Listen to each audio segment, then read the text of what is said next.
Chapter 9, Blood Moon and Light. DJ! DJ! What the screaming in these books, remember? Following the macaw.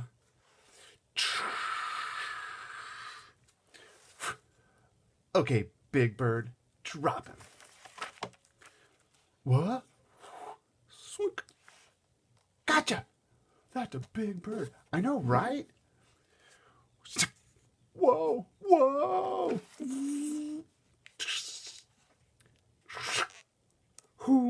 Remember, he's using his ice breath.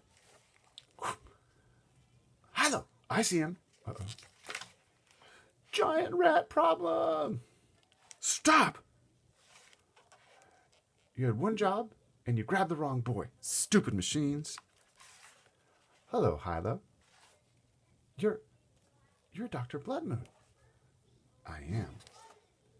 It's so good to see you again. So, you don't remember me. I remember you a little. I remember that you created Razorwark. And that you sent him to fight wars. That wasn't what happened. You, DJ, have been misinformed. And you, Hilo, your memories have been erased. What was the last thing you remember before leaving Janus? Razorwark destroyed Farallon. I fought him. We fought so hard. We ripped a hole, a portal, into the void. And I got scared. And ran away. I flew into the void. Then I landed on Earthquake Pause.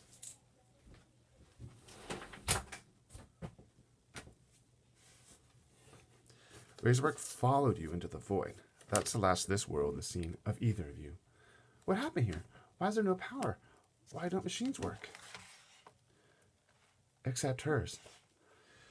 These are your robots, right? Yes, my machines still work. Let me tell you what you have forgotten. I am Constance Bloodmoon, the leading robotic scientist in the world.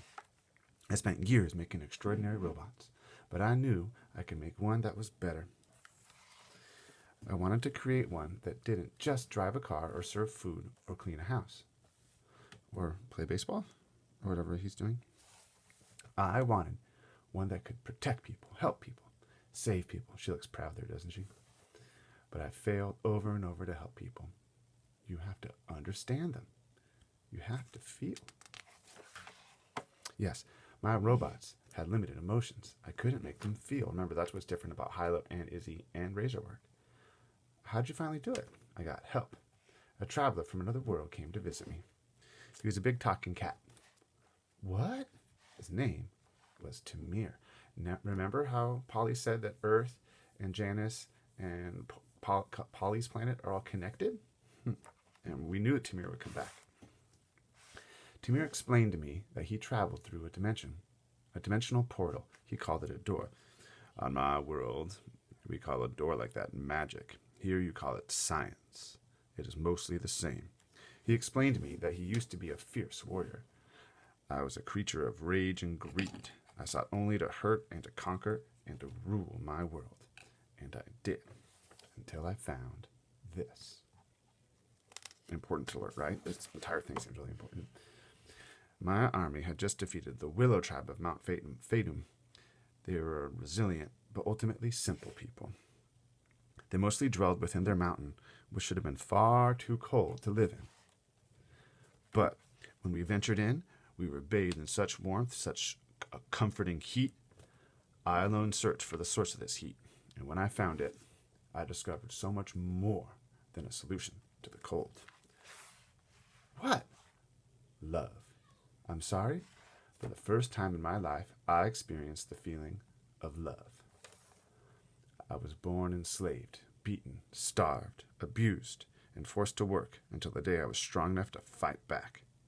I never felt loved or loved anything. Then I saw this light. And you fell in love with it? But by the way, let's remember, this is happening, this is Dr. Bloodmoon having a flashback. So she's remembering the time that she met Tamir, okay? So this conversation right now is not happening at the same time as this conversation. And you fell in love with it? No. Again, in my world, we call it magic. You would call it science. I know how the mind works. I know how the brain works. Some parts of the brain are used to make our limbs move. Some parts of the brain help us speak. And one part of the brain is used for emotion. Yes. The rock is magic. It is a powerful source of energy, but it also touches the part of a living brain that allows us to feel. I felt love, and love is all that I teach, but I want you to have it. Why? My world is still very dangerous, like I used to be, filled with rage and greed. Creatures with evil in their hearts could use it to destroy everything. A power like this could rain down on us all. Rain down on us all. Ooh. He said sorcerers on his world who could see the future told them to come to Janus and give it to me. He called it impetus. And this comes from a word in English that means to feel someone else's feelings. M means like same as enter, and P-A-T, it means emotions. And it was the most powerful energy source I've ever seen. But more important, it brought Razorwark to life. He was thoughtful. He was funny. He was kind. He was alive. I sent him out into the world to be its champion. Our world's hero. But you made him fight your enemies, and he turned against you. Sending him to fight was not my decision. And he didn't go to war with us because we made him fight. We did something much worse. Oh, look at the pain on her face. Well, now we'll find out what that is in the next chapter.